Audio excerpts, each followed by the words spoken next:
Europe limits your income. Singapore multiplies it. And the moment you understand that difference, your entire life resets. I didn't learn that from a book or a motivational seminar. I learned it the hard way. With a suitcase, a one-way ticket, and $20,000 of debt that was growing faster than my salary. Every month, the numbers went deeper into the red. Every year, the excuses piled up. Everyone is struggling. The economy is slow. Just be patient.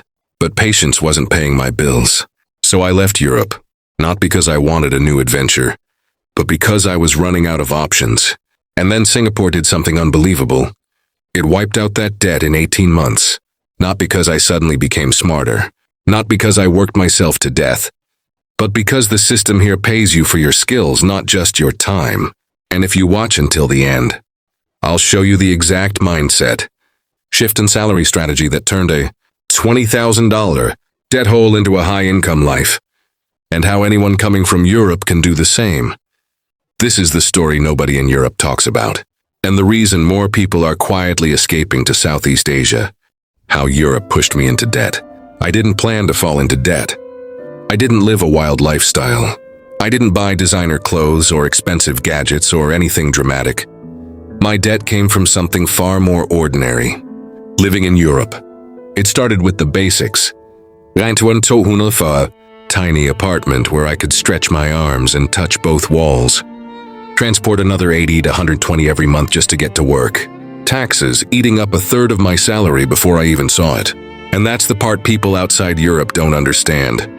You can have a good job, a good life on paper, and still feel like you're financially drowning because the cost of living rises every year, but young professional salaries barely move. Everyone around me was stuck in the same cycle. Go to work, pay the rent, grab a coffee because it's just $3. Take a weekend trip because you deserve a break. And slowly watch the numbers slip into the red. This is the middle-class illusion Europe doesn't talk about. Everything looks comfortable on the outside, the cafes, the lifestyle, the holidays. But financially, almost everyone is one small mistake away from chaos. That's how it happened to me. Credit card to manage short months. A small loan because it's only $100 a month. Then another. And slowly, without any single moment of madness, the debt stacked itself, higher and higher. I wasn't poor. I wasn't reckless. I was just working every day to stay at zero. I remember one moment clearly. Opening my banking app after paying rent and seeing $14 left. 14 euros after an entire month of work. That was when it hit me. Europe wasn't pushing me forward. It was pushing me into debt. The moment I snapped, there wasn't a dramatic explosion. No screaming. No collapse. My breaking point was quiet. Almost boring. It happened on a Tuesday morning, the kind of day you barely remember. I walked into a meeting expecting a promotion I had worked 2 years for. I had the numbers, the performance, the recommendations. But the manager smiled, politely, and said the sentence every young professional in Europe knows too well. Maybe next year. Next year. The same year they'd been promising since I started. I walked out of that room and looked around at my colleagues, smart people. Talented people all stuck in the same financial mud. Everyone was doing okay. But nobody was getting ahead. No one was saving, no one was debt-free. Everyone was treading water. That night I opened my spreadsheet, yes. The depressing one where I tracked every expense and realized something brutal. Even if I tightened my budget, even if I never traveled, even if I cut every coffee, I would still be negative at the end of every month. Not because of me, but because the system was designed that way. And then came the moment that changed everything. I was scrolling through job listings from Asia out of frustration, not intention, and I stumbled on a salary for the same role I did in Europe. Same responsibilities, same skills. But the number was almost double. After tax, I clicked deeper. Side by side, it felt unreal. Europe, $2,200, $2,800. Singapore, $4,500, $6,200. And that was the first time I said it out loud.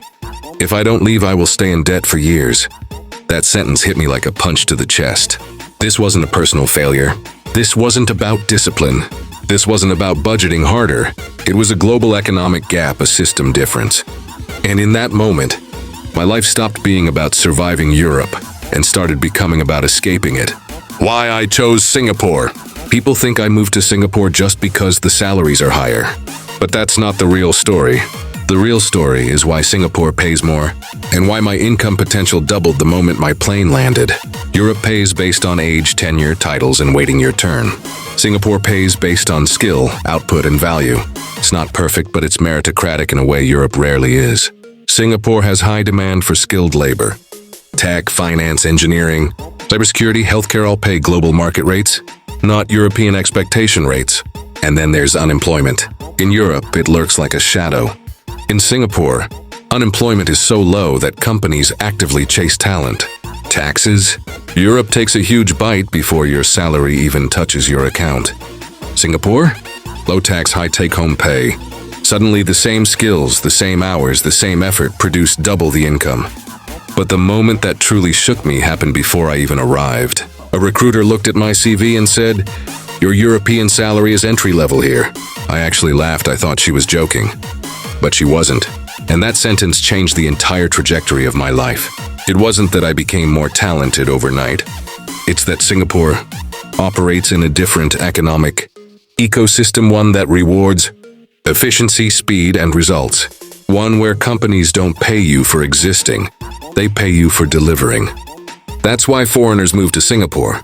That's why so many escape salary ceilings in Europe. And that's how I knew.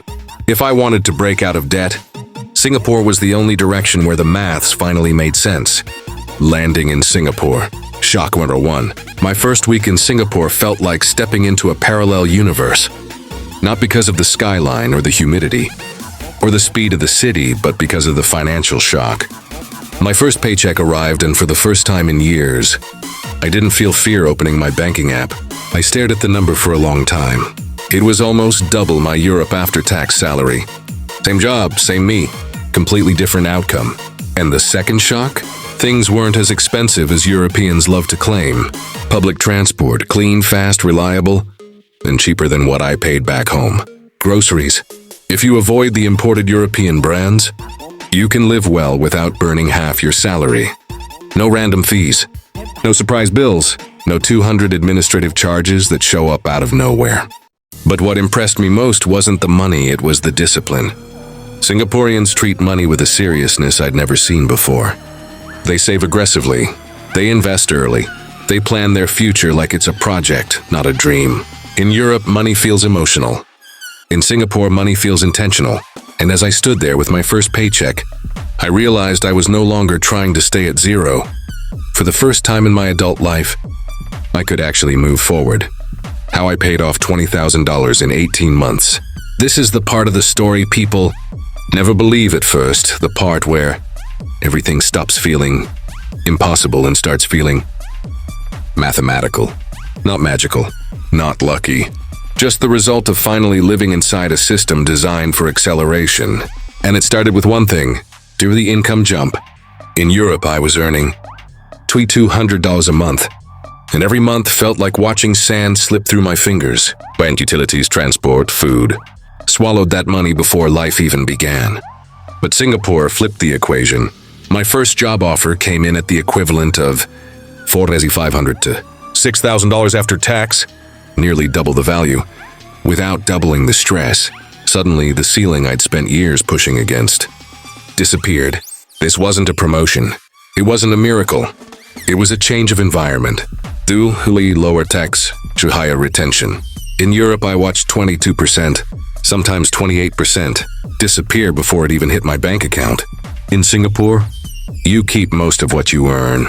This was the first time in my adult life where saving money didn't feel like punishment. When your government takes less, your life becomes lighter. Your choices get wider. Your goals get closer. It's not about being rich. It's about finally keeping the fuel that moves your life forward. 3. Lifestyle reset. Then came the lifestyle shift. Not out of suffering, but out of clarity. Hawker centers became my default. 3 meals healthier than most European takeaways. Affordable, fast, everywhere. No more treat-yourself culture. No more retail therapy. No more buying things to feel alive. Singapore forced a reset, a clean, minimalist way of living where experiences mattered more than purchases. 4. Disciplined culture. And this is the part I didn't see coming. Singapore changes your standards. Colleagues weren't just hardworking, they were intentional. They tracked their finances. They optimized routines. They planned their weeks. They kept improving. You don't want to fall behind, so you level up without realizing. Singapore doesn't pressure you, it upgrades you. 5. The debt strategy. With a higher income, lower taxes, and a lean lifestyle, I finally had financial oxygen. So I attacked the debt aggressively. 1,000 to 1,500 per month, every month. On autopilot, debt stopped being a monster and became a countdown. 6 months, 12 months, 18 months. And then the number I feared for years finally hit 0. For the first time in my life, saving money was easier than spending. What Europe can learn from Singapore. I didn't leave Europe because I hated it. I left because I realized something uncomfortable. Singapore isn't richer by accident, it's richer by design. Living here showed me things Europe could learn. Not copy, but adapt. First, speed. When Singapore sees a problem, it doesn't debate it for 5 years. It fixes it. New MRT lines appear faster than some European committees finish their first meeting. Policies move. Improvements show. People feel the change. Second, meritocracy with teeth. Here, good work gets rewarded. But next year, not after your boss retires. If you deliver, you move up. Europe has talent. Incredible talent. But too often, promotions depend on seniority. Waiting in line or hoping someone notices you. Third, a culture of financial responsibility. Singaporeans track, save, invest, plan. Money isn't a taboo, it's a tool. In Europe, I felt guilty wanting a higher income. Here, it's normal, expected, encouraged. And finally, clarity. Taxes are simple. Systems are predictable. There are no surprise bills, no random fines, no endless paperwork. For someone trying to grow financially, predictability is oxygen. None of this means Europe is bad. It means Europe could be better, faster, fairer, more rewarding for the people who work hard. The truth is, leaving Europe showed me Europe's blind spots more clearly than living there ever did. The new me, what changed after paying off my debt. Becoming debt-free didn't make me rich, but it made me something far more powerful, calm. For the first time, my life wasn't about catching up. It was about moving forward. The first month with 0 debt, I opened my banking app and didn't feel fear. I felt space. I felt possibility. I felt like my life finally belonged to me. Singapore didn't just increase my salary. It increased my capacity to save, to invest, to dream, to think long-term. I built an emergency fund. I invested for the first time. I sent money home without stress. I slept better. I walked differently. My mind was lighter. I stopped buying things to escape my life and started building a life I didn't need to escape from. The message to anyone feeling stuck in Europe.